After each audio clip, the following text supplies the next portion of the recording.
I had Izhan naturally, and then I froze Then my you eggs after froze, that. yeah, because you never know. You may Yeah. still want to have Yeah. a baby sister or brother for him. अस्सलाम वालेकुम जी, welcome to another धमाकेदार video में spicy review में हूँ आपके साथ मारिया अली। उम्मीद करती हूँ आप खैर वाफियत से होंगे। शोएब मलिक से तलाक के बाद सानिया मिर्ज़ा ने एक बहुत बड़ा इतराफ़ किया है। वो इतराफ़ इंतहाई खौफनाक है, बल्कि मैं कहूँगी कि हर सिंगल पेरेंट के लिए वो इतराफ़ बहुत ज़रूरी है या उसको एक्सेप्ट करना बड़ा ज़रूरी है। तो सानिया मिर्ज़ा ने किस चीज़ का इतराफ़ किया, आज की वीडियो में इस पर बात करते हैं। रिक्वेस्ट है चैनल को सब्सक्राइब करें, वीडियो को आखिर तक ज़रूर मुलाहिज़ा करिएगा। भारतीय टेनिस स्टार सानिया मिर्ज़ा ने पहली बार जी खुलकर बात की है कि साबिक शौहर शोएब मलिक से अलहदगी के बाद सिंगल पेरेंट के तौर पर उनकी ज़िंदगी जो है वो किन मुश्किलात से गुजर रही है। सबको पता है कि सानिया मिर्ज़ा का एक ही बेटा है और शादी के 7 साल बाद ये बेटा पैदा होता है। सानिया मिर्ज़ा जो है जब वो शादी करती हैं अप्रैल 2010 में शोएब मलिक से, तो वो कहती हैं कि 10 दिन तक तो हम अपने घर के अंदर ही सारी तकरीबात करते रहे थे, क्योंकि मीडिया बहुत ज़्यादा इस शादी को कवर करना चाहता था। वजह यही थी, दोनों अपने मुल्कों के सुपर स्टार ही बोलूँगी, बेहतरीन खिलाड़ी। सानिया मिर्ज़ा जो है उन जैसी खिलाड़ी तो पूरे एशिया में अभी तक पैदा नहीं हुई। सानिया मिर्ज़ा के लिए बहुत ज़्यादा प्रोपेगेंडा किया गया था जब वो शोएब से शादी कर रही थी। बहुत ज़्यादा उनके खिलाफ कैंपेन्स चलाई गई थी, मीडिया उनके खिलाफ था, इंडिया उनके खिलाफ था, उनकी फैमिली उनको समझा रही थी। लेकिन वो कहते हैं कि मोहब्बत जब हुई तो उन्होंने कुछ भी नहीं देखा, उन्होंने शादी कर ली। जब वो शादी कर रही थी उसी वक्त जो है शोएब मलिक की पहली बीवी, जिनका ताल्लुक इंडिया से ही था, आयशा, वो बार बार इंटरव्यूज़ दे रही थी, बता रही थी कि उन्होंने क्या कुछ फेस किया, उनके साथ क्या कुछ किया गया, उनको धोखा दिया गया। लेकिन जो है सानिया मिर्ज़ा ने कुछ नहीं सुनी, क्योंकि उनकी पहले तलाक हो चुकी थी शोएब मलिक से। फिर सानिया ने शादी की और फिर शादी के इतने साल बाद, 7 साल बाद उनके घर बेटा पैदा हुआ, इकलौता बेटा, जिसके साथ जो है इन लोगों की प्लानिंग थी कि रिटायरमेंट के बाद हमने दुबई में रह के पूरी दुनिया घूमनी है, बच्चे को टाइम देना है। लेकिन वो कहीं और सारे मामला चल रहे थे। सानिया मिर्ज़ा के मुताबिक जी सरहद पार अपने बेटे इज़हान की परवरिश एक मुसलसल और जज्बाती तौर पर भारी आजमाइश है। शादी के बाद जी दुबई मुंतकिल हो गई थी सानिया मिर्ज़ा, और अपने बेटे की बुनियादी देखभाल इस वक्त वो खुद कर रही हैं। हाल ही में फिल्म साज और मेज़बान करण जौहर के साथ उन्होंने प्रोग्राम किया, जिसमें उन्होंने तन्हा वालिदैन बनना जज्बाती तौर पे काफ़ी दुश्वार है, इस पर बात की।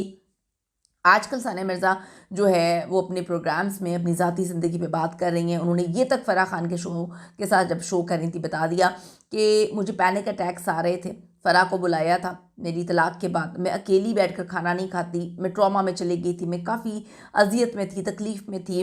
डेफिनेटली भाई डाइजेस्ट करना बड़ा मुश्किल हो जाता है, जिससे आपने इतनी मोहब्बत की हो सबसे, सबके ख़िलाफ़ जाके आप किसी को चुनते हैं, शादी करते हैं, उसके बाद आपको पता चले कि वही इंसान किसी और के साथ ज़िंदगी में आगे बढ़ना चाह रहा है, सब कुछ दाव पे लगा के सब कुछ छोड़ने के लिए वो तैयार है, आपको भी छोड़ने के लिए तैयार है, तो डेफिनेटली आपको पैनिक अटैक्स ही आएंगे। आपके लिए डाइजेस्ट करना मुश्किल हो जाएगा कि ज़िंदगी के अब इस मोड़ पर जब आप रिटायरमेंट लेकर अपनी आगे की ज़िंदगी अपने बच्चे और मियाँ के साथ गुजारना चाहते हैं, तो वहाँ पर मियाँ तो कहीं और किसी और के साथ गुजारना चाह रहा था।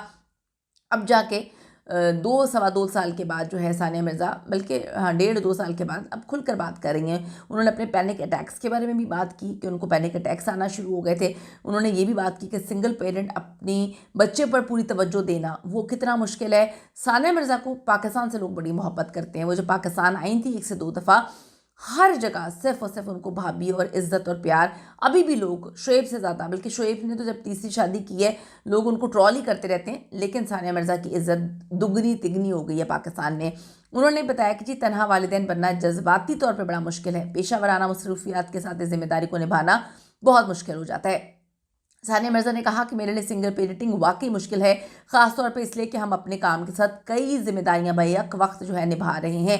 सानिया मिर्ज़ा कामयाब बिजनेसमैन है, बिजनेसमैन के सानिया मिर्ज़ा कामयाब जो है बिजनेस वूमेन है। ना सिर्फ जो है वो फोकस करती हैं किस तरह से जो है अपने बिज़नेस पे मुख्तलिफ़ जगह पे प्रोजेक्ट्स भी वो कर रही हैं, शोबिस में भी उनकी एंट्री हो गई, मुख्तलिफ प्रोग्राम्स भी कर रही हैं, एकेडमीज़ भी चला रही हैं, बहुत सारे प्रोजेक्ट्स हैं, ब्रांड एम्बेसडर भी हैं। तो एक परफेक्ट खातून के तौर पर एग्जाम्पल है उनकी कि वो गिरी, वो टूटी, वो बिखरी, उन्होंने अपने आप को रीबिल्ड किया, दोबारा से खड़ी हुई, अपने बच्चे की भी अकेले परवरिश कर रही हैं, हर मैदान में बिज़नेस से लेकर हर जगह पर वो बेहतरीन परफॉर्म कर रही हैं। तो वो कहती हैं भैया वक्त मुश्किल हो जाता है चीज़ों को। करण जौहर वो ख़ुद भी सिंगल वालिद हैं, सानिया को सूरत हाल का मस्बत पहलू दिखाते हुए कहा कि बाज़ औक़ात अकेले फ़ैसले करना आसान हो जाता है। करण जौहर ने कहा क्योंकि उनके साथ इख्तलाफात या मुशावरत की ज़रूरत नहीं होती। गुफ्तगू के दौरान सानिया ने यह भी बताया कि कभी कभार काम के सिलसिले में घर से निकलना और इज़हान को पीछे छोड़ना बड़ा ही जज्बाती तौर पर तकलीफ दे होता है। उन्होंने कहा बाज़ औक़ात तन्हाई का एहसास कम करने के लिए मैं खाने की जगह छोड़ देती हूँ ताकि अकेले बैठने का एहसास ना हो। सानिया मिर्ज़ा ने तस्लीम किया कि पेशा वराना मसरूफियात और वालिदैन की जिम्मेदारी के दरमियान तवाज़ुन कायम रखना सबसे बड़ा चैलेंज है, ख़ासतौर पर जब बच्चा दो मुमालिक में रहने वाले वालिदैन के दरमियान तकसीम हो। ज़्यादातर तो यही ख्याल रखती हैं। शोएब को बहुत कम देखा है, लेकिन डेफिनेटली वो बाप हैं, बाप की जगह तो कोई नहीं ले सकता। उनकी इस खुली गुफ्तगू ने कई सिंगल वालिदैन के जज्बात की अक्कासी की है, जो अपने करियर और बच्चों की परवरिश के दरमियान रोज़ाना की बुनियाद पर जिद्दोजहद कर रहे हैं। और लोगों ने ये बात बोली कि सानिया मिर्ज़ा को पेरेंटिंग नहीं कर रही हैं शोएब के साथ, वरना अक्सर औकात वालिदैन जो है मिलते हैं, मुलाकात भी करते हैं बच्चों के लिए। लेकिन सानिया, ये नहीं कि शोएब जो है अपने बच्चे के पास नहीं जा सकता, सब कुछ हो रहा है, लेकिन सानिया ने एक डिस्टेंस खुद के लिए मेंटेन कर लिया है। आप इसको किस तरह से रिलेट करते हैं? बच्चों के लिए कितनी चीज़ें ज़रूरी होती हैं, और एक सिंगल पेरेंट मर्द या औरत, उसके लिए क्या क्या मुश्किलात होती हैं? सानिया जिस तरह से टैकल कर रही है, क्या आप में से भी लोग इसी तरह टैकल करते हैं? अपनी कीमती राय ज़रूर दीजिएगा। See you in the next video.